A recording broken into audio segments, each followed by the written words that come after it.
Verse 21, for the upright will dwell in the land. Here Solomon speaks after the manner of Moses' law under which he lived. Verse 22 says, the unfaithful will be uprooted. Solomon reminded his son of the consequences of the path of the seductress. He invites the discipline or judgment of God, who according to his covenant with Israel promised that the upright will dwell in the land, but the unfaithful will be uprooted from it. These consequences give us a clear choice. It is one or the other. There is a price to pay if we would gain spiritual wisdom, but there's an even greater price to pay if we don't gain it. We must walk with God through the study of His words.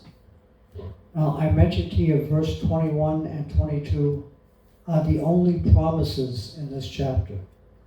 They are based on Moses' writing in Deuteronomy chapters 27 and 28.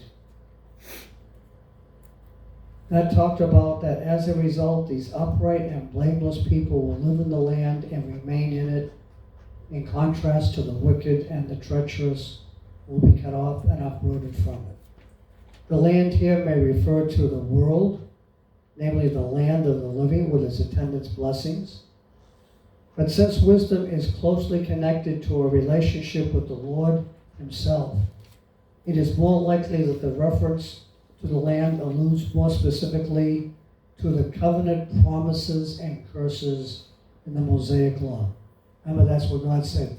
You do this, and I'll do that. You don't do this, this is what I'm going to do. These resulted from Israel's continued covenant faithfulness or unfaithfulness to the Lord, respectively. For the Israelite, the Jew, the promised land, the land of Israel, was the place to experience God's blessings in relationship with the Lord. To be cut off from it was to be cursed. If Israel would only obey the law of Moses, the nation would be blessed both materially and spiritually in the land. Disobedience would bring discipline in the land, and as the ultimate discipline would bring dispersion. They would be carried away into captivity. We saw that happen. Why did it happen? They continued to worship idols. God sent to them prophet after prophet after prophet saying, return to me. Put the idols out of the land.